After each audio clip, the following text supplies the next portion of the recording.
Hand and portable power tools are commonly used, not only in industry but at home as well.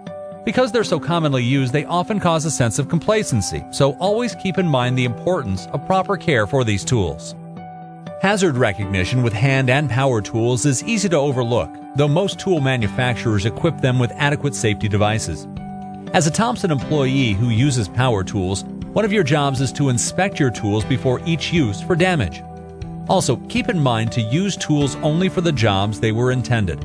Otherwise, important safety features may be rendered useless. Hand and portable power tools can be misused in a number of ways. All of the following examples present their own hazards. Using a screwdriver as a chisel could break the screwdriver, resulting in metal fragments striking the user. If the handle comes off the head of the tool, it could easily become a serious projectile.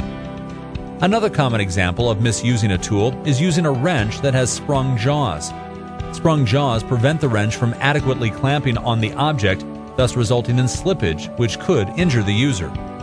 Finally, don't get in a hurry. In many cases, the reason for improper use of tools is simply getting in a rush.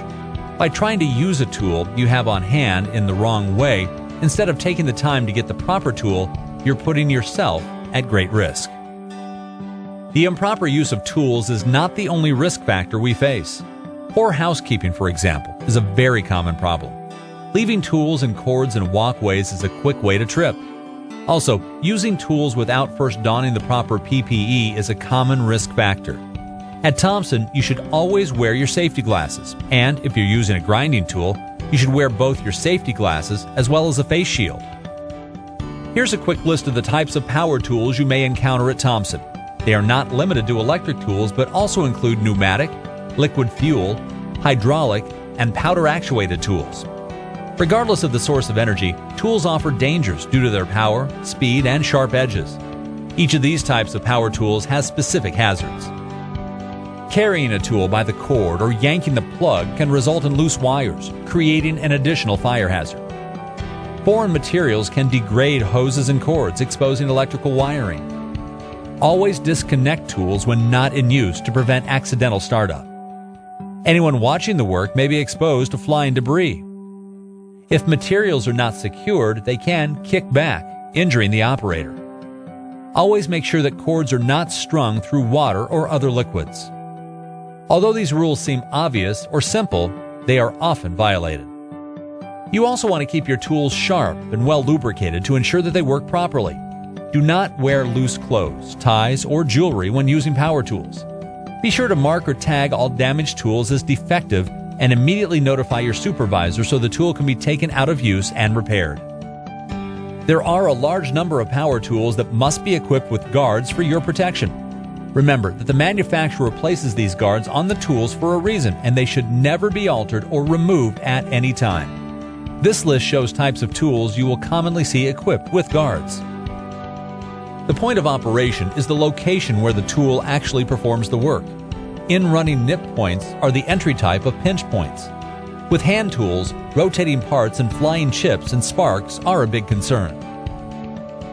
Just as many tools must be equipped with guards, there are several tools that must have momentary operation switches, basically a trigger-type switch as opposed to a lock-on switch.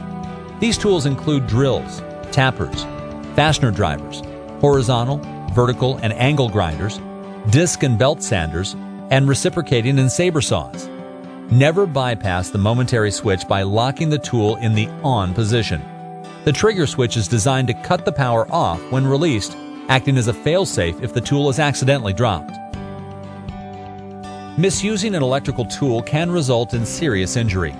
Following these rules will ensure the safe operation of the tool. Insulated gloves and footwear should be worn to prevent electric shock. Store tools in a dry location.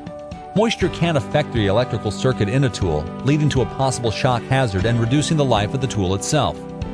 Only operate tools in a well-lit work area. If the operator cannot clearly see his work, the hazards are greatly increased.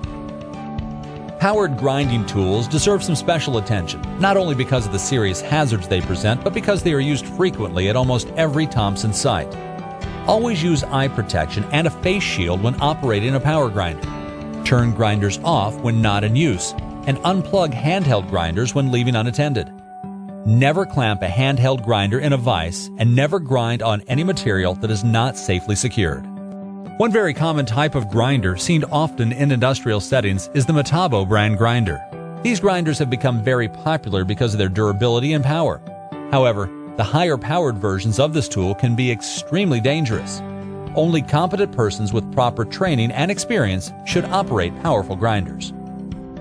If you are not familiar with pneumatic or air-powered tools, it is important that you receive additional training to ensure safe tool use.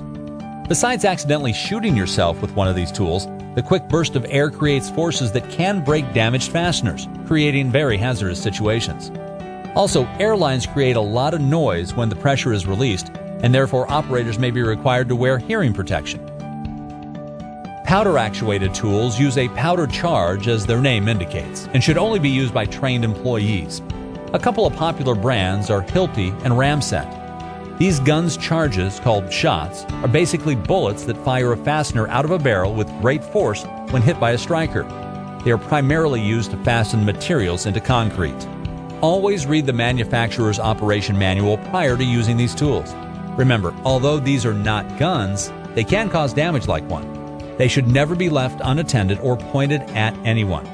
They should only be loaded immediately prior to use, and their cartridges should be disposed of and never left lying around. Observing the safe use of all types of jacks is not only important for your work at Thompson, but also when used in life away from work. If a jack cannot be used on a level surface, tow the vehicle or move the object in question prior to using the jack. If you have a situation where you must change a tire on a roadway, always be sure that your vehicle is safely off the road and out of traffic. When using jacks at work to assist with pipe alignment or when setting equipment, keep the jack centered to prevent tipping. Only use jacks at designated locations where the head of the jack will meet a level, firm surface supporting the object's weight and does not present potential for slippage. During the actual use of the jack, be sure your body is clear of the jacking mechanism in case of kickback. Remember these 5 keys to power tool safety. Following these points will help protect yourself as well as your coworkers from injury.